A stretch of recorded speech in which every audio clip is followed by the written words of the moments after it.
আমাদের মাননীয় প্রধান অতিথি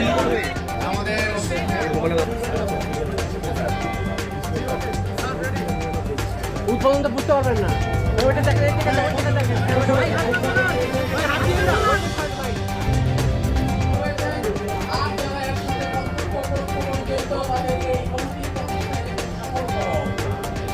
ঢাকা চট্টগ্রাম মহাসড়কের এই ব্যবস্থা চালুর মধ্য দিয়ে কিছু ভুল ত্রুটি যদি ধরা পড়ে সেগুলো সংশোধন করে পর্যায়ক্রমে বাংলাদেশের সকল মহাসড়কে এই ব্যবস্থা চালু করবে ইনশাআল্লাহ। আর মহাসড়কে যে চাঁদাবাজি হয় সেটা মালিক পক্ষ থেকে হোক, শ্রমিক ফেডারেশনের পক্ষ থেকে হোক বা পুলিশের পক্ষ থেকে হোক, সব কিছু ক্যামেরায় যেহেতু রেকর্ডেড থাকবে, আশা করি এই প্রবণতাটা কমবে এবং আমি বিশ্বাস করি জনগণের সহযোগিতায় আমরা মহাসড়কে চাঁদাবাজি বন্ধ করতে পারবো। মহাসড়কে 3 হুইলার যে সমস্ত যানবাহন এগুলো চলার কথা না, শুধুমাত্র গ্যাস স্টেশনে গ্যাস নিতে আসার জন্য এবং যেগুলো বাজার এলাকা আছে যেগুলো তাদের স্ট্যান্ড